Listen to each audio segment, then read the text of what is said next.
检察长，沙书记的话呢，我算是听明白了。沙书记非常了解李达康，他既肯定了李达康的贡献，又把李达康和欧阳菁彻底切割开了。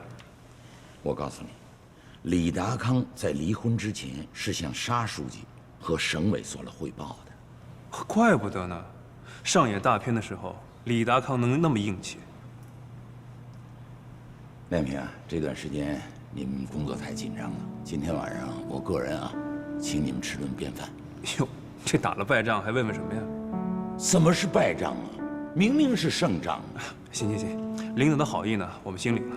我还等他们回来开会呢，好好总结一下经验教训，看一看下一步的方向。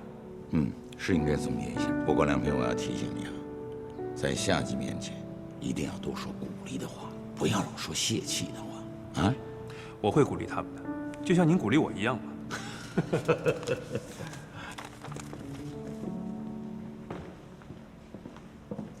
郑师傅，你是一个老党员、老同志，在这种时刻，你可不能给党和政府添乱呐。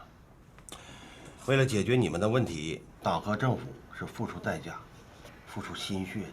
光安置款就垫付了4500万，你们大家要珍惜呀。孙局长，这好话怎么都让你们说了呢？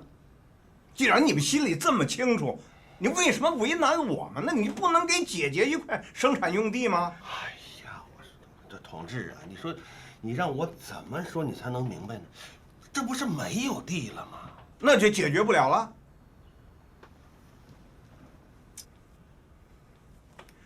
当官不为民做主，不如回家卖红薯。哎呀，就是我回家卖红薯了，该没有地还是没有地嘛。你看看，下班时间到了啊，你回家填饱肚子，我回家卖红薯去啊。下班。你等等，那我们这事儿怎么说呀？明天上班啊，你排第一个，咱们再谈。那能不能谈出一块工业用地呀？哎呀，那肯定谈不出来，没有地了嘛。但是我要跟你谈谈维稳。维稳你跟我谈不着，我是新大风厂的董事长，要维稳你找那个公安局长谈去。不过你一定要谈，我可以找老检察长陈岩石跟你来谈。哎，郑师傅，你们就忍心呐？那老检察长多大岁数了？那儿子刚出车祸，到现在都没有苏醒过来。他儿子出车祸了，这什么时候事？这个事儿啊，现在处于保密阶段。你既然知道了，以后别什么事儿都麻烦老检察长，行吗？好了，下班回家啊。走。哎呀，下班了，我回家卖红薯去了。明天咱接着谈啊。走。哎。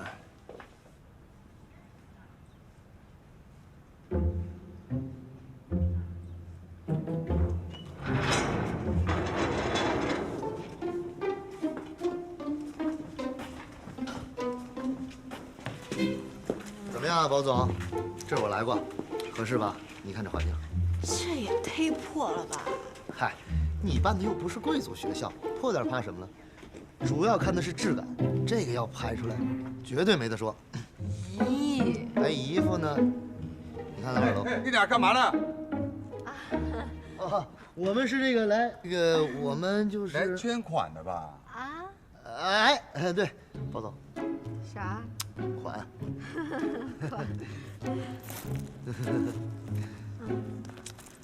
来，大哥，你看，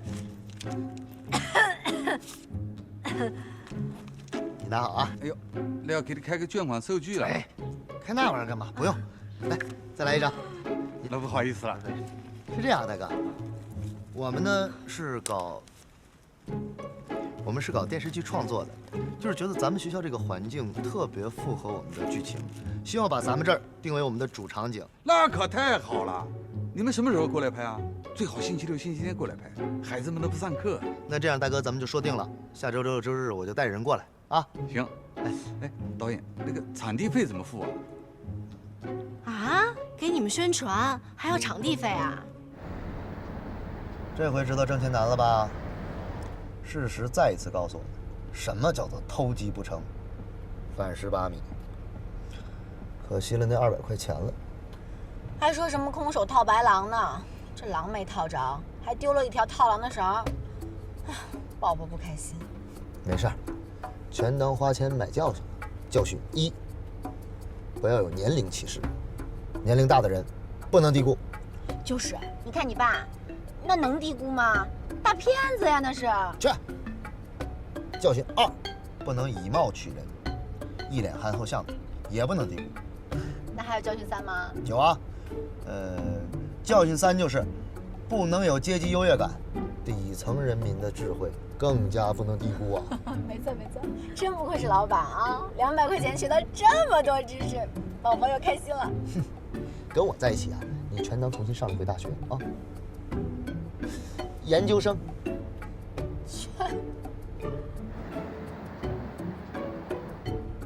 哎，大风场啊，宝宝，那不是现成的场地吗？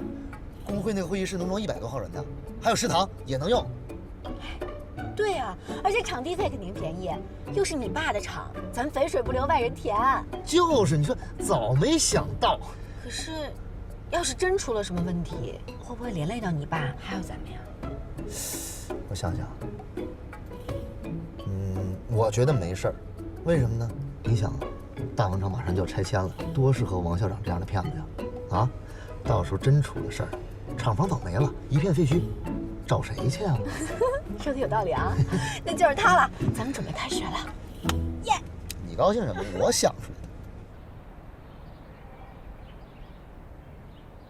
陈叔叔，我们今天得3堂会审，而且还有个案件总结会，实在是顾不上小皮球了，就得麻烦您自个儿去接一下。亮平都跟我说了，他奶奶去学校接他去了，我现在在检察院门口等着呢。哎，好，那我就放心了。放心吧。哎，陈老。哎，好好。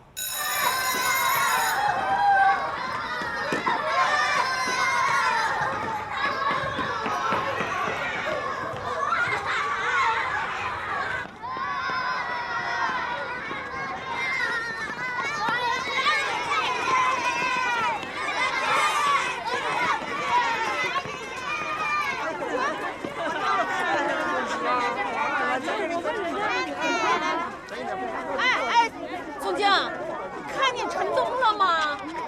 在那儿呢。哦，谢谢你啊，小皮球，皮球，等等奶奶。奶奶，你先回去吧，我上陆阿姨那做作业去啊。不行，人家有事儿，快点跟我回家。好，同学。哎，小皮球，站住！老赵，我反贪局的，不认识了。知道你是反贪局的，你们检察长找你。检察长找我？是猴子局长找我吧？什么猴子局长？就是检察长找你谈话。不可能！咋不可能啊？我在这儿候着你半天了，还冒充反贪局的，反贪局里有你这颗嫩葱啊！来，把书包给我。谢了啊！不客气，陈老。哎，走，回去。奶奶呢？又让你给甩了吧？跑得倒挺快。哎。爷爷，我不愿跟你和奶奶玩，只想跟路易可阿姨和猴子叔叔玩。你们老人都不好玩，问你们作业你们又不知道。我怎么不好玩了？我们玩的跟他们不一样，他就教你玩电脑什么的，爷爷教你玩打仗，好不好？好。来，拿着，这是炸药包啊，夹着。哟，这我走。哎呀，好，这目标正前方，匍匐前进。哎呀，你这好，好，你这干嘛？你说这是好，地这么屁股下来，孩子这屁股下来。哎，行了，哎呀，这衣服都脏了。哎呀，我跟你说呀，爷爷像你这么大的时候，我都玩真的了，抱着真炸药包。那倒是，真刀真枪的爷爷那是。哎呀，行，再来，接着来，接着。我不玩。怎么不玩了？来，不好玩。那好玩。来，我饿了，快给我下饺子啊！我给你下饺子。哎，下饺子还是它？肉蛋的，肉蛋馅的。哎呀，这孩子跑得和尚跑不了庙，下次还接着来。这案件的侦查方向错了，但是案件的性质没有变。116事件背后的腐败问题和职务犯罪问题依然存在。至少我们现在知道了，蔡成功和丁义珍也存在着相互勾结的现象。郝局长，你这个也是什么意思？你的视线还是锁定山水集团吗？当然了，为什么不盯着呢？蔡成功和丁义珍有勾结现象，并不代表高小琴和丁义珍就没有勾结。可是现在根据我们掌握的资料显示，高小琴和山水集团恰恰是丁义珍和蔡成功相互勾结之后的受害者。那陆处长的意思是，山水庄园可以淡出我们的视线了？我的意思是证据，我们没有任何证据可以显示山水集团有问题。我提醒你一下，丁义珍逃跑了，很多人会把屎盆子往丁义珍头上扣。我们现在了解的只不过是真相之一，并不是全部的真相。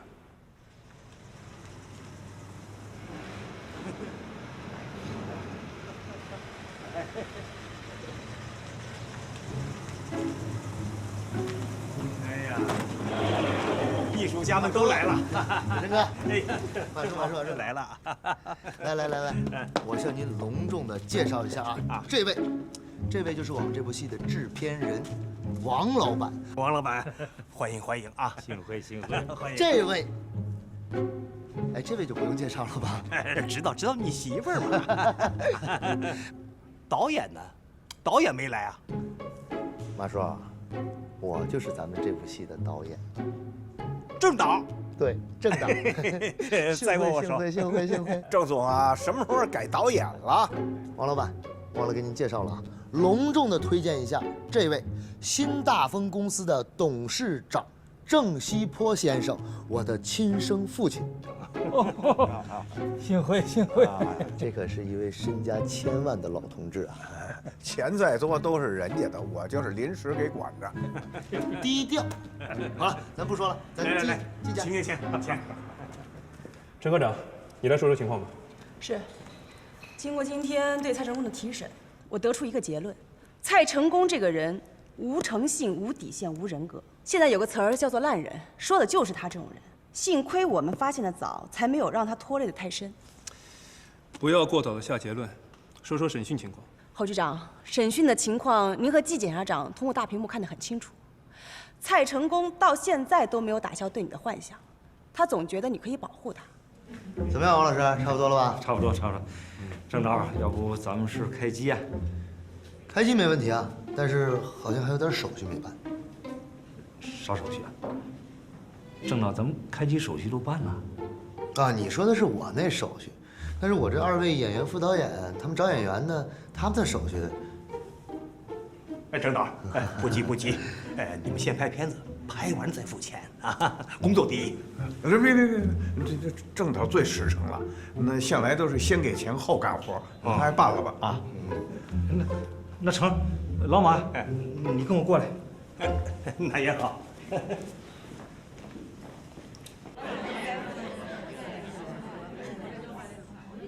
好，大家伙安静一会儿啊！各位工友，今天呢，电视剧组到咱们大丰来拍片子，下面我们请电视剧组的郑乾导演给咱们讲话。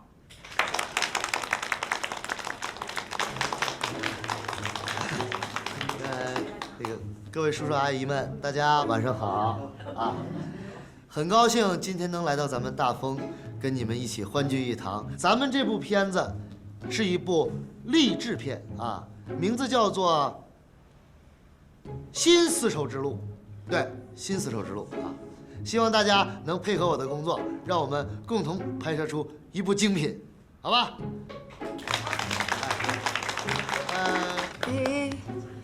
老曾的儿子还是导演呢，他拍过啥片子啊？拍过一部《相对权利》。对，就是他拍的，那个编剧叫周梅梅，还真不错呢。可以啊。那个宝宝，马叔，你们去把这个绷子发一下啊。好。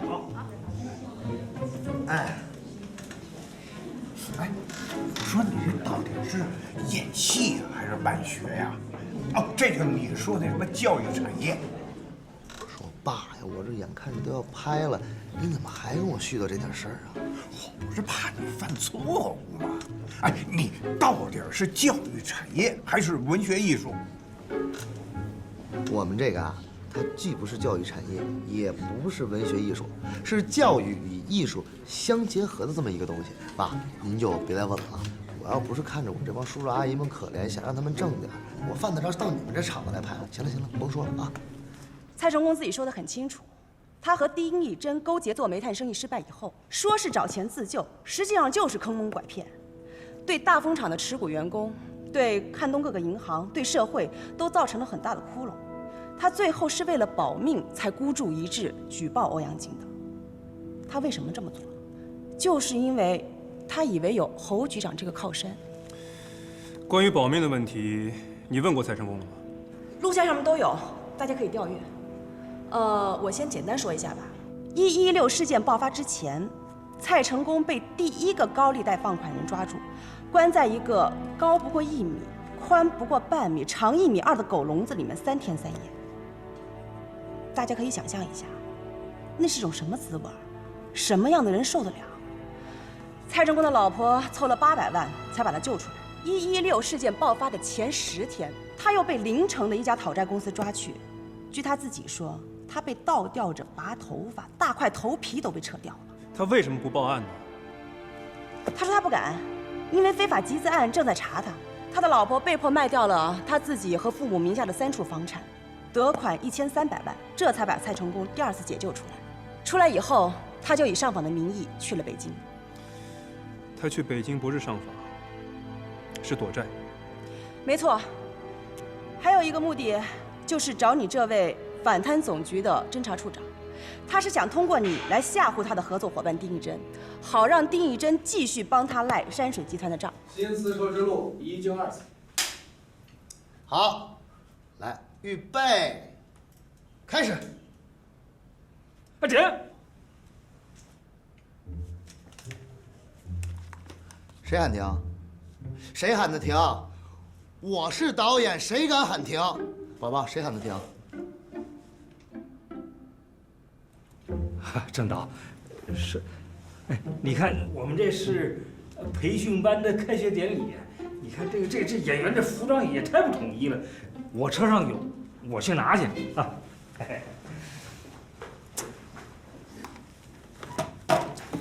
哪儿那么多屁事儿呢？挣他俩这小钱儿，真费劲。哎，郑导，话不能这么说，得精益求精。你这是艺术作品呐。对，马叔您说的对啊，艺术品得精益求精。我错了。哎，郑导，我和你爸能不能演什么角色？我不演啊。没事，他不演您演啊。哎呀，你演个什么呢？这样，你演一个教他们刺绣的老师，行吧？老师啊，哎，一会儿他们在那儿刺绣，然后您就站着给他们做指导，您再把您那花镜戴上，这就像了。哎，好。这蔡成功的问题啊，应该交由法律来处理，怎么能够非法拘禁呢？陈科长，你和市公安局说一下，蔡成功现在的案子并案给市公安局了，让他们去查。怎么查？像这样的民间讨债情况很普遍。是啊，都成了一种不容忽视的现象了，而且也是没有办法的办法。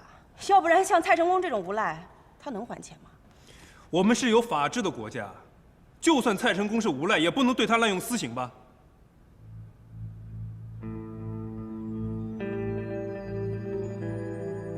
行了，林花花，说说欧阳菁的情况。嘿，小伙子有基础啊！这个针脚再密一点啊！我马叔演的还挺好。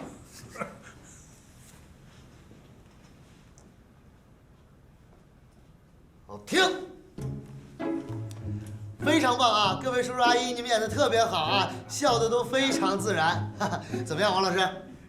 多精神，这才像个技术学校样子嘛。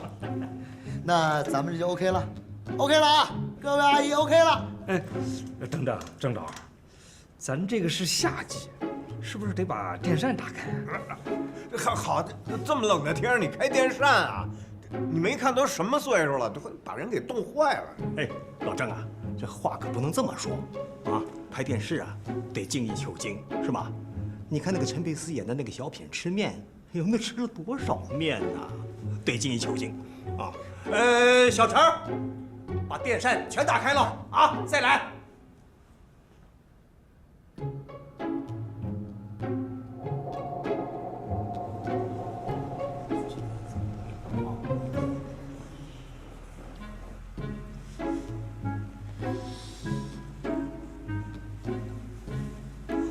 我说你快点行不行啊？把叔叔阿姨们冻病了，我找你算账。哎呀，我说爸，这不是拍戏吗？这是艺术，这叔叔阿姨们这是为艺术奉献的。呸！各位叔叔阿姨啊，我们辛苦辛苦，再来一次啊！再来一次。还要再来啊？哎呦，再来啊！坚持坚持，来，再来一个。好了，预备，开始。欧阳菁的情况就是这样的。面对我们查证的事实，他承认自己收贿50万，但另外150万拒不承认。鉴于蔡成功的人品，他举报欧阳菁受贿200万，我觉得值得我们怀疑。好嘛，现在蔡成功倒成了说谎的孩子了，没人相信他，连林华华都怀疑他。不过这怀疑归怀疑，欧阳菁该怎么查还是怎么查，尤其是银行方面要加强力度。为什么？因为蔡成功在汉东向很多银行都贷过款，所以他绝对不会向欧阳菁一个人行贿，应该是一伙人。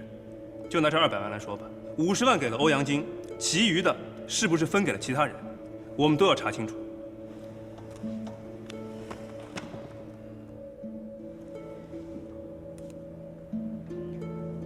侯局长，要不要给大家订个盒饭啊？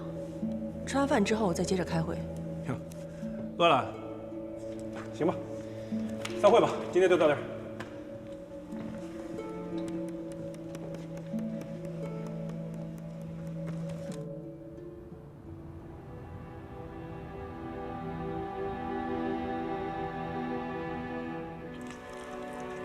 哎，哥，你怎么不吃啊？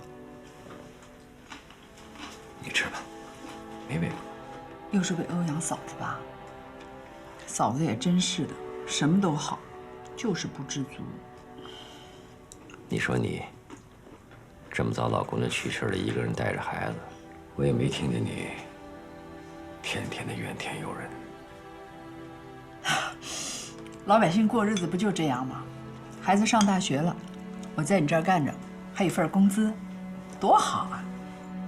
电视剧《老大的幸福》里不是说人要知足常乐吗？人啊，就得知足。是啊，我跟你嫂子离婚了，毕竟也是这么条些年的夫妻，你说我怎么跟佳佳交代？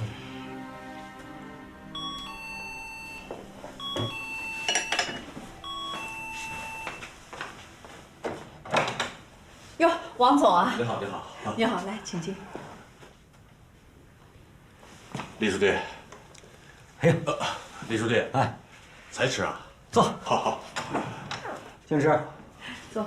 找你好茶给他沏。哎。刺绣技术哪家强？中国精准走新村。停！各位叔叔阿姨，我们今天的拍摄任务圆满完成了，谢谢大家。马叔辛苦辛苦啊！成功了，成功了，这就完事儿了。半天不到就结业了。不是，对呀，这就叫艺术啊！洞中方一日，世上已千年，对吧，郑导？你看看我马叔就懂。爸，这个拍戏啊，其实就是一种什么样的？嗨，我跟您说您也听不懂，算了，您呢坐着吧啊，您不懂艺术。王校长，合作愉快，合作愉快，合作愉快啊！喝茶。好。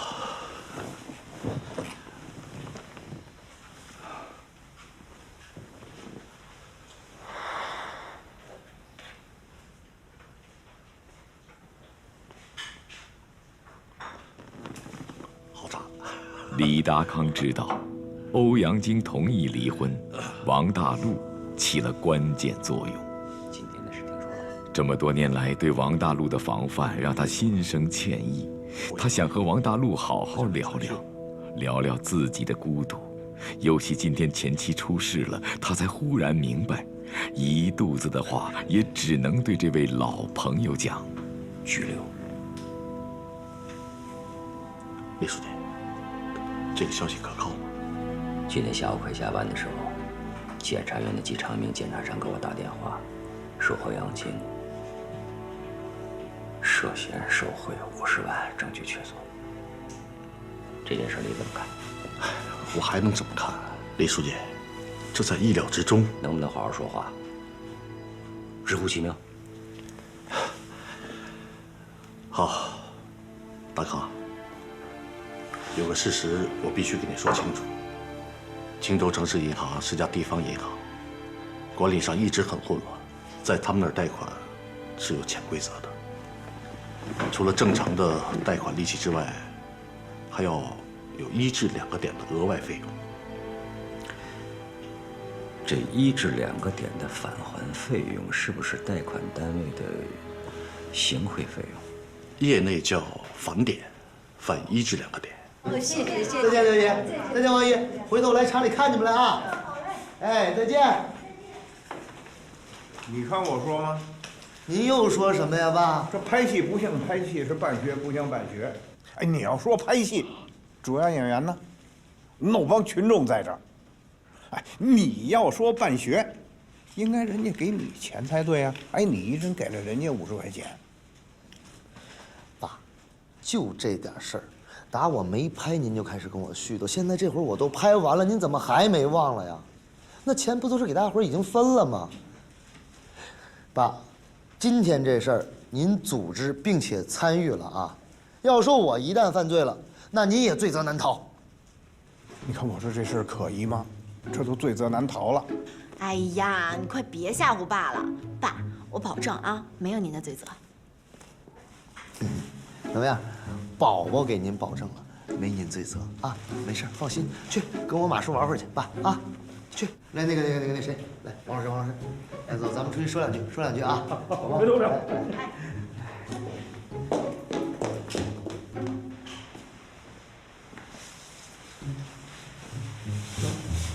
王老师，这次我们阿尔法公司可是分文没取啊。你们没取，我这还倒付了7000块。哎，王老师，您等会儿，您那7000块钱可没进我腰包里啊，那钱是您付的场地费跟群众演员费。咱们再确认一下啊，王老师，一旦说您骗政府那4万8到了手，可赶紧的把那6000块钱招生费给我。没问题，没问题。我用人格担保啊，要不我就再发个誓，政府这钱到了，我要是不给你们，那就天打五雷轰。当然，这1至2个点，也不是欧阳一个人拿。从放贷人员到层层审批人员，包括风控部门的人都拿。不是他行长拿不拿？拿，也拿。欧阳跟我说过，他不缺钱，他不想拿，可是他不拿，别人也没办法拿，包括行长。欧阳没跟我说过，跟你说你也不听啊。大康，这事儿也不能全怪欧阳。这事我有责任。大龙，你跟你的大陆集团到银行去贷款，是不是也行贿？跟我说实话。我要说我没行过贿，你肯定不相信。咱们可都是明白人，我不相信的事，你千万别说。信不信在你吧。我没行过贿，包括对欧阳，我和我的大陆公司存款贷款全是通过一家财务公司，我向这家公司支付财务费用。啊，你说现在这个社会哪儿还有诚信呢？啊，就说这个王校长说好了是跟我们阿尔法公司一起联合办学，现在倒好，办着学还改拍戏了。哼，哎，我跟宝宝好像现在是给他打工的。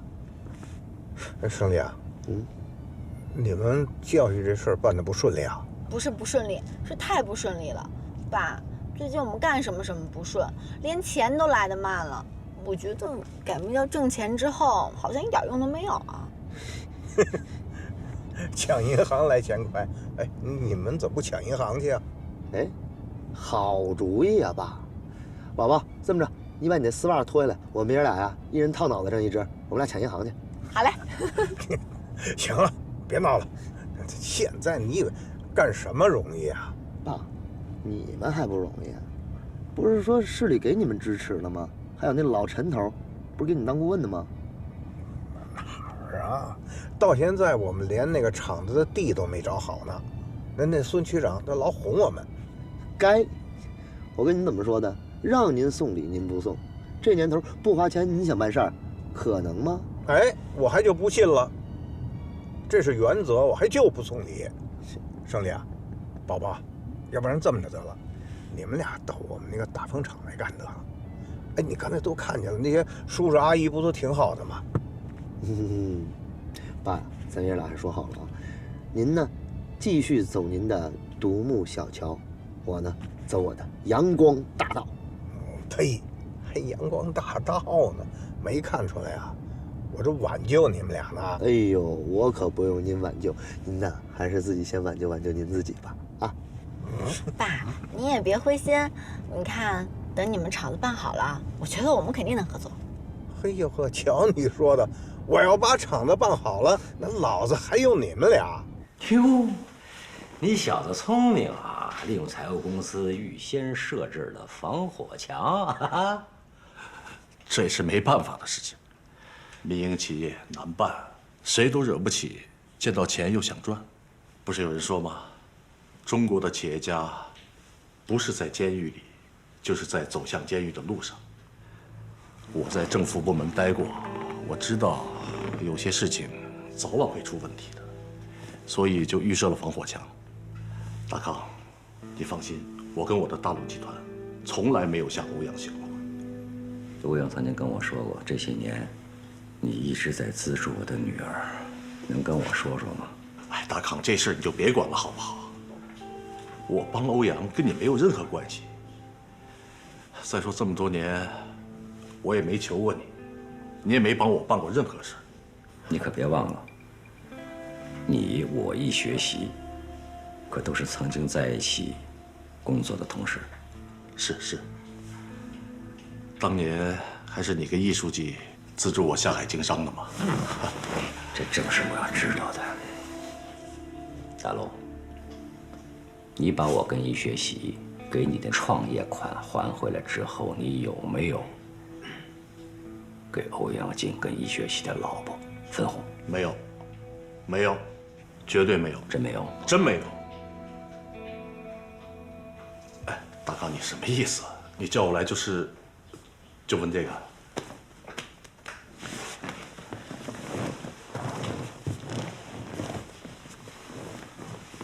大陆，我相信你。还有个事儿求你，欧阳靖现在是拘留，接下来就会批捕。你说我怎么跟女儿交代？我今天下午给她打了好几个电话，她都不接，发信息她也不回。是的，佳佳对你产生了误会，以为是你让人抓了他妈。所以我求你给她打个电话，向她解释一下她妈妈的情况，行吗？行，你放心，这个事儿我一定尽力办。不行，我就飞美国一趟。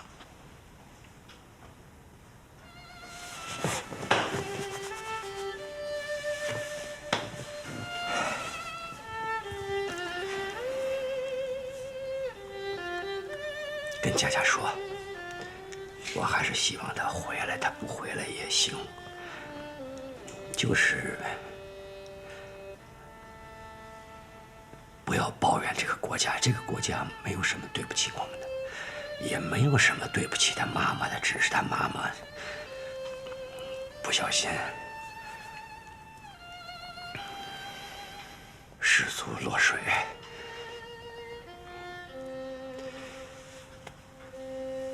放心，我回去马上就打电话。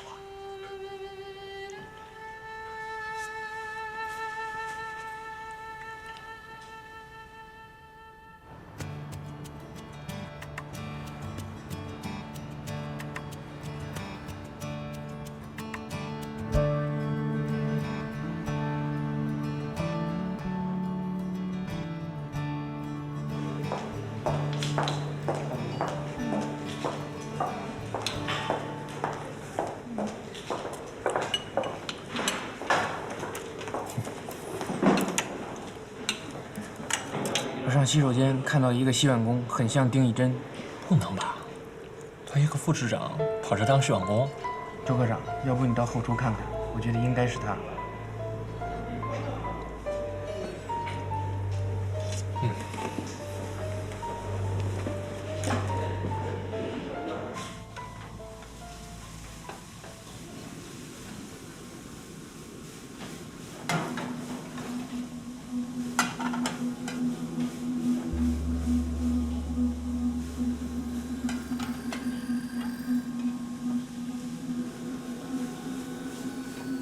哟，这不是丁市长吗？哎，还真是您啊！你是谁呀？我是荆州五金公司的，您到我们那儿视察过。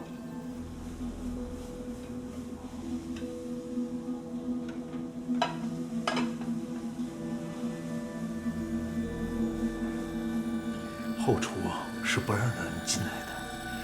你是怎么进来的？丁市长，我来要点醋。哦，好，我给你拿去啊。哎。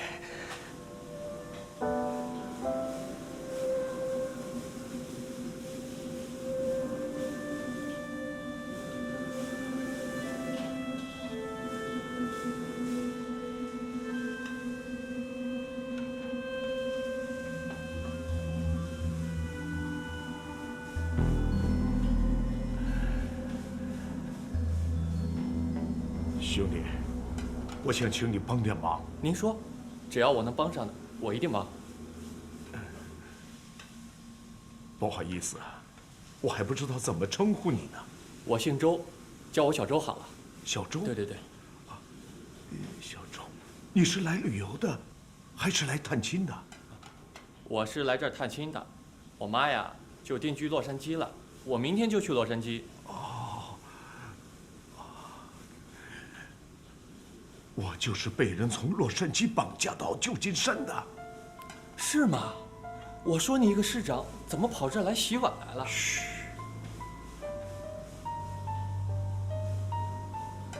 你到了洛杉矶就去找我妹妹，我妹妹在洛杉矶开了一家餐馆。你见到她，跟她说一定想办法把我救出去。好好。我给你写个条子，她见到条子，她会好好谢谢你的。啊，汤姆。你干啥呢？这位客人要点醋。对，洗碗去，再和客人搭话，小心割你舌头。谢谢啊。好。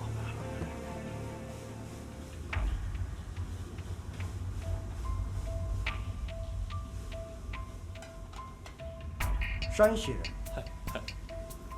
就好这口。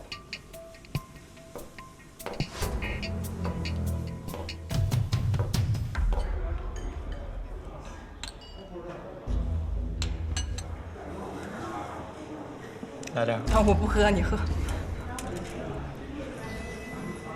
哇！我去了。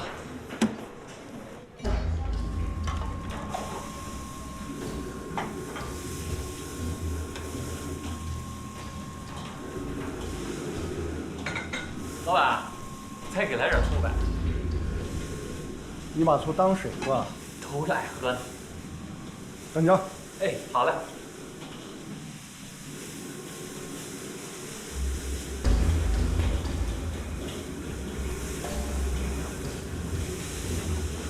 谢谢啊，谢谢，谢谢。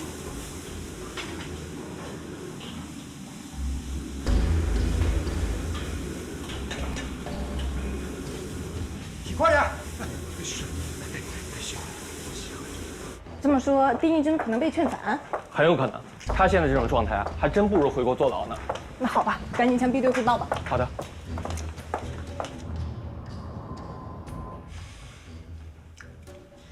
我脑子里过了好几遍，蔡成功是个疑阵，我们的侦查方向没有错。那下一步该怎么办啊？想办法撬开欧阳菁的嘴，另外密切注视和丁义珍有关的一切信息。这个丁义珍总是能及时逃走，咱们内部啊，一定有姓汪的。那我们就得找出这个姓汪的人是谁。你觉得李达康会不会兴亡？那你觉得赵东来呢？他不是胡司令的人吗？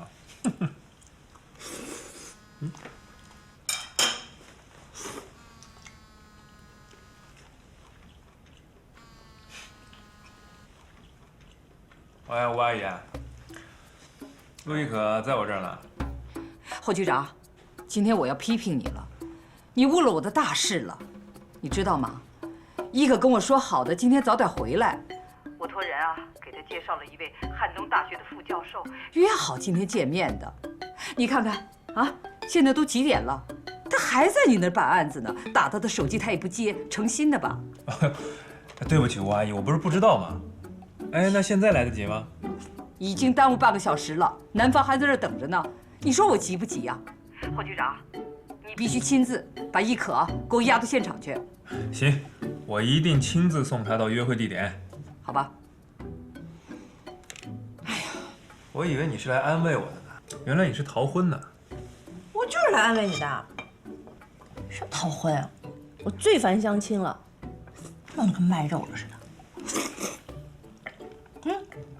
我就不走了，我赖你这儿，我急死他们我。哎，我说陆大小姐，你行行好行不行啊？你要不去的话，你妈1天3顿往这送饺子，还都是芹菜肉馅的。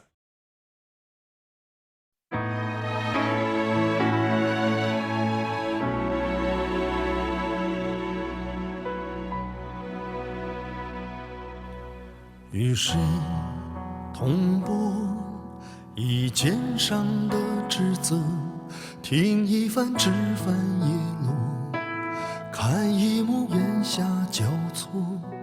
此时此刻，情同手足在侧。与谁同我以心中的执着，听一声情没用了，看一片繁星闪烁。此时此刻，爱与永续，你我。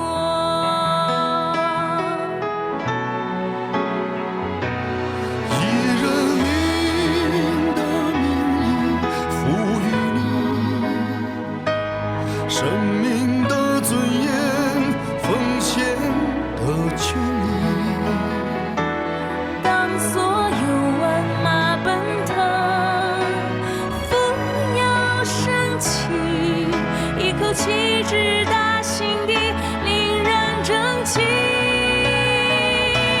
以人民的名义托付你权杖的重量，勋章的意义。当一切尘埃落地，喧嚣归隐，一颗心情归故里，潇洒落笔。以人民的名义赋予你生命的尊严，奉献的权利。当所有万马奔腾，扶摇升起，一口气直达心底，令人争气。以人民的名义托付你权杖的重量，勋章的意义。当一切尘埃落地，喧嚣归隐，一颗心